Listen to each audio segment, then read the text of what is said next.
friends, it's Deanna here today, and today we're going to be sewing up the Trixie reversible dog dress pattern.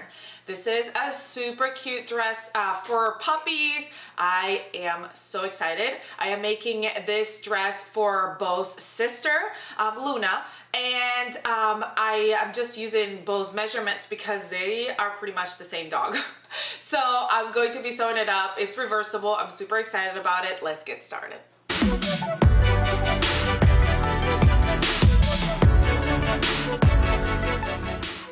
Alright friends, let's get started. Now for the first step is creating your bias binding. Now if you already have some pre-made bias binding that matches the fabric that you're using, you can go ahead and use that, but I don't, so I'm going to make my own. On the pattern there's a size chart for how much bias binding you're going to need, and you're going to need 2 strips of it. So I've cut it out 2 inches wide, and now what I'm going to do is I'm going to fold it wrong sides together down the middle and steam. Now I'm going to do this for both straps.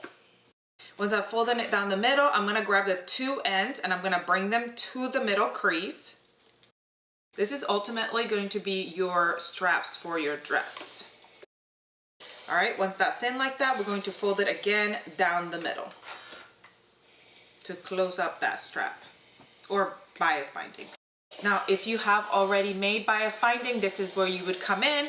You would open that bias binding up, and on the one side you're going to fold it 1/4 inch in to tuck in that edge, because that's going to be the end of your strap, and then you're going to fold it back over.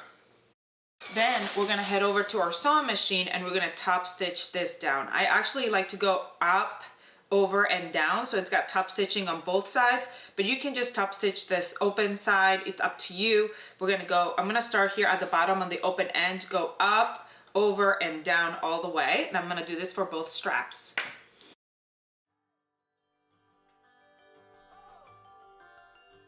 Now you all know that I like to do everything at the same time, so while I'm top stitching those straps, I'm also going to work on my skirt. And the cool thing is that this is a reversible pattern, so I've got 2 totally different pattern pieces, colors, but for the bodice I am using a pink for both sides because I think that will match both sides, and I think it's going to be super cute.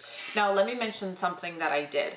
I didn't have enough of my fabric to create a one straight piece, so I gave myself seam allowance. I cut it on the half. I didn't cut it on the fold. I cut 2 pieces, adding seam allowance, and I sewed it together. And this is why you'll see on my one side, you'll see that I have a seam right here down the back. It's not the pattern, it's just something that I chose to do so I would have enough fabric for doing this. So that's one way. If you don't have a really long piece of fabric and you need to cut 2 pieces together and they're supposed to be cut at fold, you can just add extra seam allowance and then sew them together, and that's what I did. Alright, so I'm gonna grab my skirt pieces, I'm gonna match them up right sides together, the lining and the outer piece, and I'm gonna sew the curved edge. I'm gonna sew that whole curved edge.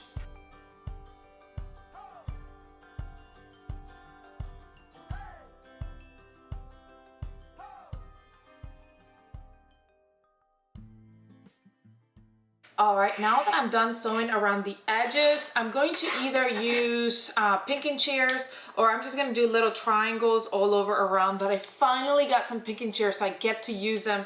If you don't have any, you probably would want to get some because they are so nice. And I didn't even realize this until I got them, and I was like, life-changing. So I'm going to go ahead and just trim around the seam allowance. Make sure not to cut your thread when you're going around the bottom, when you're going around trimming. All right, and then once you've done that, you're gonna go ahead and turn it right side out. Get a good steam. All right, once we give it a good press, we're gonna go around the edge and top stitch that down. And then we're going to top stitch around the outer rounded edge, and then around the top we're going to put in a gathering stitch because we're going to gather this top up. So it's going to be a long straight stitch on my sewing machine, and I'm going to leave a tail at the beginning and a tail at the end so I can go ahead and gather it. All right, for top stitching, I'm going to lengthen that stitch as wide, as long as it'll go, leave a tail at the end, and put in that stitch here at the top. No back stitching required. At the end, we're gonna lift up our needle and leave another long tail and return our stitch to the regular length, because I always forget to do that. All right, so now that we've put in that basting stitch, we're gonna grab our front bodice, and we have a couple different notches. We've got the inside notches, which are the ones that show us how wide we need to gather. So this is where the skirt is gonna go. And then these two notches mark the opening. You wanna leave an opening where you're gonna turn it, the bodice later. So I'm gonna just go ahead and worry about the two inside notches for now. And I'm gonna grab my basting stitch and I'm just gonna gather it. Now, I did a little notch in the center, so that's my center right here where the center of the fabric is. So I'm just gathering to that center from one side, okay, and it matches that notch. And then I'm gonna gather to the center from the other side. Then you wanna even out those gathers so it looks nice and even. And then we're gonna match it right sides together. So we're matching that, I made that center point, match that center point right there, and then match to where, match it to the one side, make sure the gathers are even, and do the same on the other side. And then we're gonna go over to our sewing machine and baste this on, because when we're gonna sew the other layer on, we wanna make sure that this is basted on and it's not gonna fall down and leave a gap and all that stuff. So let's go put in a basting stitch on top of this gathering. And I guess we could have left our stitch long, because a basting stitch is just a long straight stitch that you can later pull off. So let's go do that. All right, now that this is finished here, we basted it together. What we're going to do is we're gonna sew it all up together now. So if you see here, here's all my raw edges. We're gonna go ahead and grab the skirt piece and fold it in, okay? This is the wrong side out here. We wanna get this skirt kind of folded in here, and if you wanna pin it out of the way, because we're gonna place the other bodice piece on top and we're gonna sew it up, and we don't want the skirt to be sewn to the shirt, to the bodice. We want it to stay gathered up here, because then we're gonna turn it. So we just kind of burrito it here, make a little skirt burrito, and then we're gonna grab our other bodice and we're gonna place it right sides together. Now let me remind you that I have this seam here. That's just because I couldn't piece it. I didn't have enough fabric, so I pieced it together. Oh, actually, before I start piecing that together, we're also going to put our strips here, our binding strips. And we're going to place it here at the peaks. They're gonna poke out half an inch above the peak, just so it's easier to catch. There's one.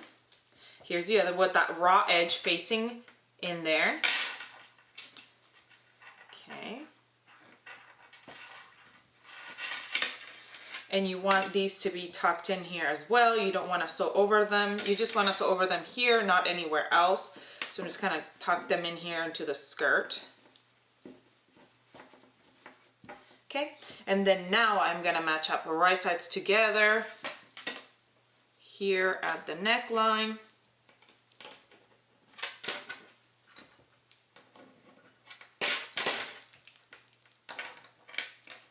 Make sure you're careful when you're sewing through here so you don't clip a pin into your sewing machine.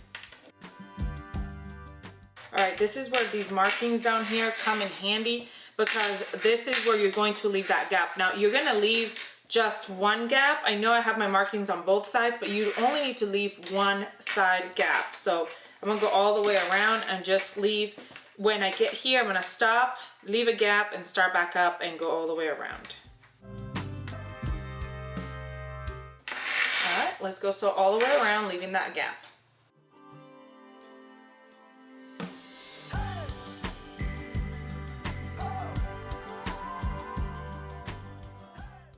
Once we're done, we're just going to clip where the turns are. so that way it's easier to turn all the way around the turns. Do not cut your straps edges here because you just want to have them there for extra. I'm gonna clip this right there. And now I'm going to go ahead and turn it using that gap that I left. You're carefully turning this around. All right, once it's turned, just admire it for a little bit because it is ridiculously cute. And I just figured out that this could be a little kid's apron. Like, how cute is this? Right? Super, super adorable. I love it. Anyway, I'm making the large breed extra large in case you were wondering for size measurements. But I'm gonna go ahead and poke out go in through that gap and poke out all the corners and everything. All right, we're gonna steam it, folding the seam allowance of that gap inside. All right, so I'm gonna go all the way around the whole entire thing and top stitch all the way around. And that way we will close in that gap that we left. Then we're gonna come back and do our hook and loop and we're basically done. It's looking so adorable, I love it.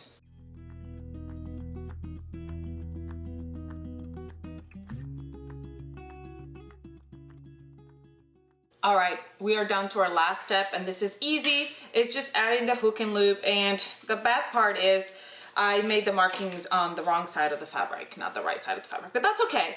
So we're gonna grab our markings and make sure that we are placing the same, the one side of the hook and loop, the same sides together. So like I've got two here. And honestly, if you want to try this on your puppy first or your animal, whatever you're making this for, and see where you want that to be in case you want it to be a little bit closer to the inside or to the outside, you can do that. But you just want to make one on one side up on this top and the other one's going to come right over it. So you want to put it on this side. So we've got the loopy side on this side and then the hooky side on this side. I don't know if that's what you call them, but it's hook and loop. So I'm assuming that this is the hook and that is the loop. I'm not sure. Comment below if you know what the difference is, which one is which. But anyway, that's what we're going for today. Cut that one a little too long. Okay, so now what we're going to do is we're just gonna top stitch and sew all the way around the whole thing to attach. And like I said, you can try this on your pups first and see how well it fits before you actually sew it up. And then you sew it up and then you'll close right there and you'll be done. Now if we go to the other side, like if we flip it over, you'll see that the stuff is on the other side, but it's still gonna do the same thing. Still gonna close the same way. So let's go top stitch that and we'll be done.